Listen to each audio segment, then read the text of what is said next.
Ruto, Your Excellency, the First Lady of the Republic of Kenya, Mama Rachel Ruto, Your Excellency, the President of the Republic of Comoros, Azali Assoumani, Your Excellency, the former President of Niger, Yusuf Mahamadou, the Governor, our host Governor of Embu, the Honorable Ses Barire, a.k.a. Karinda, who is also the chairperson of the ruling party, the United Democratic Alliance,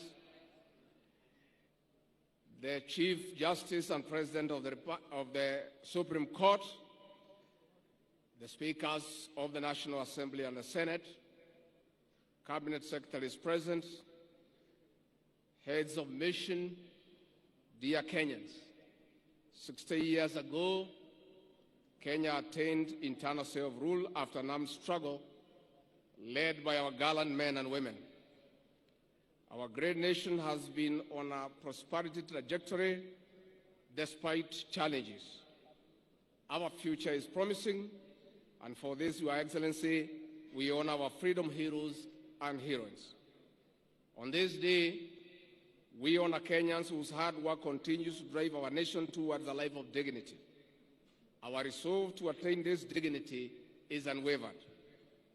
We celebrate this day, Your Excellency, under the theme, Empowering Sustainable National Development through Cooperatives and Micro and Small Businesses. It also happens when public reforms, especially in the coffee, tea, and dairy subsectors, are on top gear. The structural reforms aim at restoring the dignity of our farmers in line with the bottom-up economic transformation agenda. It is in this regard, Your Excellency, that we have convened a special summit of all coffee stakeholders in the neighboring county of Meru next week to come up with practical interventions to put money into the pockets of our farmers. There shortly, there will be another conference for tea, followed by macadamia, avocado, miraa, and muguka. Your Excellency, for sustainable reforms in these subsectors, cooperatives are central components in uplifting our small-scale farmers to economic independence and prosperity. To this effect, the cooperative movement must roar back to life by instituting necessary reforms. Your Excellency, if you allow me, before I invite you to address the nation, let me make an observation on the significance of hosting Madaraka Day celebrations this year in Embu County. Your Excellency, the venue of this celebration is on the edge of Mount Kenya Forest, where gallant men and women took arms, crude as they were, to drive the British colonialists from this land, reclaim their freedom, and get back their land. Your Excellency, our gallant men and women, despite being limited, were facing a very difficult situation. The colonialists had guns, they had planes, they had grenades, they had bombs, but the poor freedom fighters had only a panga, but a sheer and great resolve to get back their independence.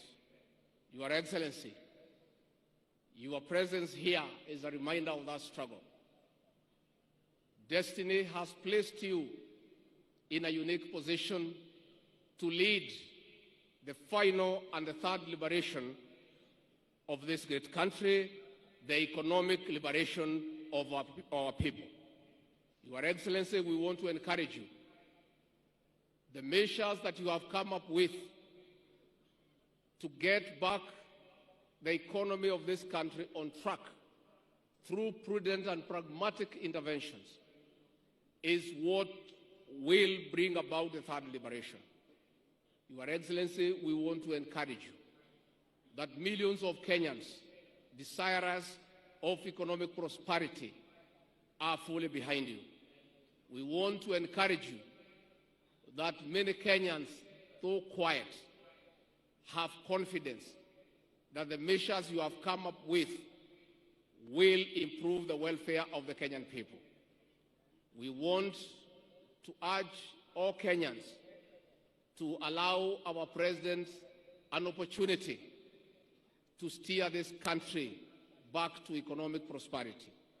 Your Excellency, we want to urge our leaders to continue being steadfast as they support all the legislative measures that your government has proposed in the National Assembly to allow this country to get away from public debt and fund our own development and recurrent expenditure.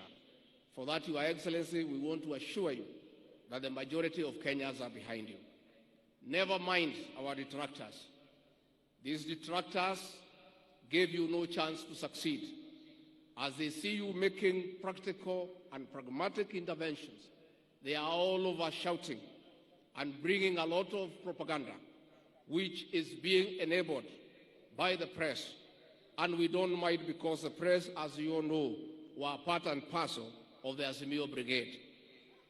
And therefore, Your Excellency, we want to urge you to continue with the confidence that the people of Kenya will give you the necessary support.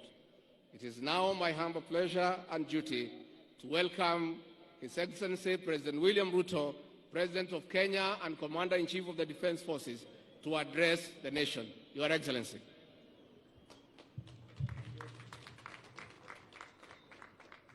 Asanteni sana, tafadhali tuketi chini. Rais